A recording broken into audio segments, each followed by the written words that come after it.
Evening tubers, King Grimlock, back once again for another Grimgram, and first off, as ever, a little bit of housekeeping.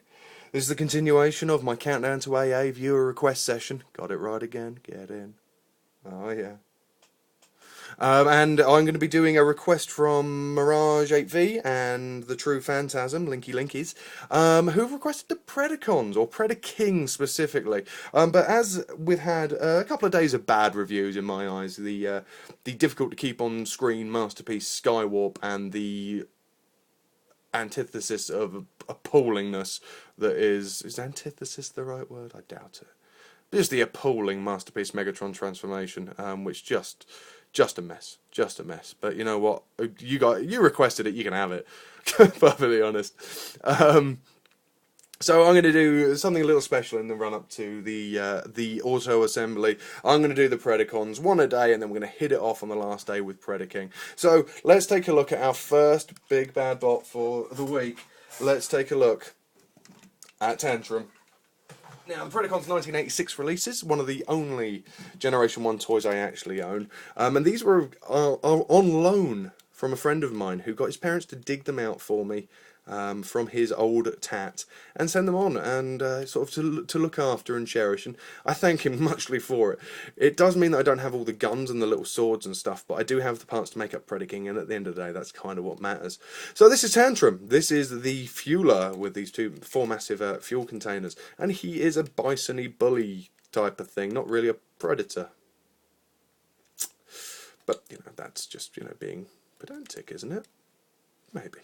Anyway, let's get rid of the giant cannon of doom and have a look at him. And he's a nicely detailed bison-y bully thing.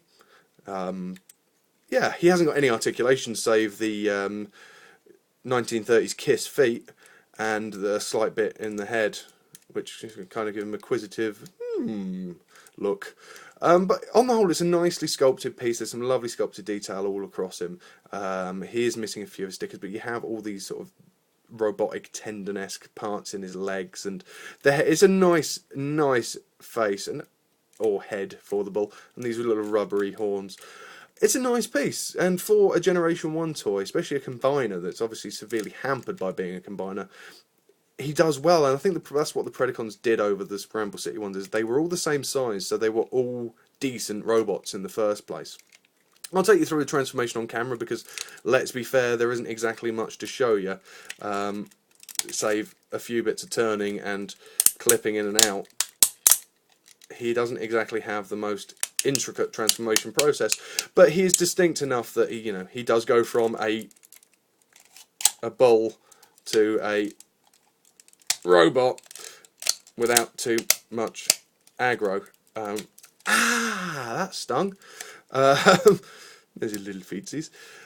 Yeah, there we go. That's Tantrum in his robot mode. Doesn't take much. Most Generation 1 toys don't, but I really like this robot mode. He's fairly solid. He looks good. He's got good limbs. He's got good articulation in the arms. Head can turn and lean forward slightly.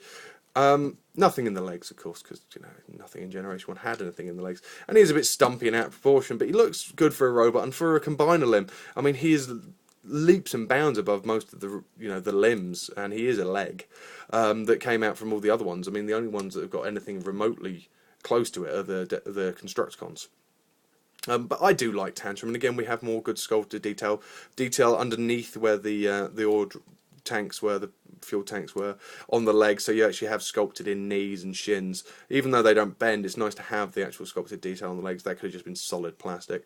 And the fact that you have all these details sculpted in, even though most of them are only seen either in one mode or barely seen at all, to be honest, I do like that. Let's take him to his Predaking mode, because it'll build the excitement for the week. You get to see bits of it, like if you didn't know what Predaking looked like.